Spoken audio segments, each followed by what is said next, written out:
കേരള കോൺഗ്രസ് എമ്മിന്റെ UDF പ്രവേശനം ചർച്ചയായില്ലെന്ന് മുസ്ലിം league നേതാവ് PK കുഞ്ഞാലിക്കുട്ടി.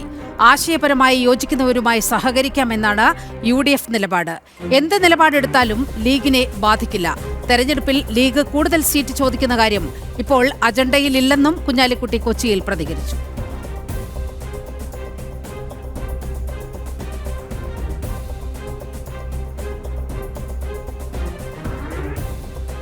ഞങ്ങളതിൽ പ്രതീക്ഷ അർപ്പിക്കേണ്ട ഒരു കാര്യമില്ല എന്ന് ഈ തെരഞ്ഞെടുപ്പ് തെളിയിച്ചിട്ടുണ്ട്.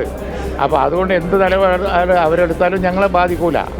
ഞങ്ങളെ സംബന്ധിച്ചിടത്തോളം ഞങ്ങളൊരു പൊതു തീരുമാനം എടുത്തിട്ടുണ്ടായിരുന്നു. ആശയപരമായി യോജിക്കുന്നവർ വന്നാൽ എടുക്കാം. അവരോട് ആശയപരമായി വിയോജിപ്പൊന്നുമില്ലല്ലോ. അതുകൊണ്ട് വന്നാൽ സ്വാഗതം ചെയ്യും എന്നേ ഞങ്ങൾ പറഞ്ഞിട്ടുള്ളൂ. അല്ലാതെ ആ അജണ്ട അവർ വരുന്ന കാര്യം അവർ വേറെ കക്ഷിയിലിരിക്കുന്നതല്ല, മുന്നണിയിലിരിക്കുന്നതല്ല. ഇല്ല, ഇപ്പം ചർച്ച നടക്കുന്നില്ല.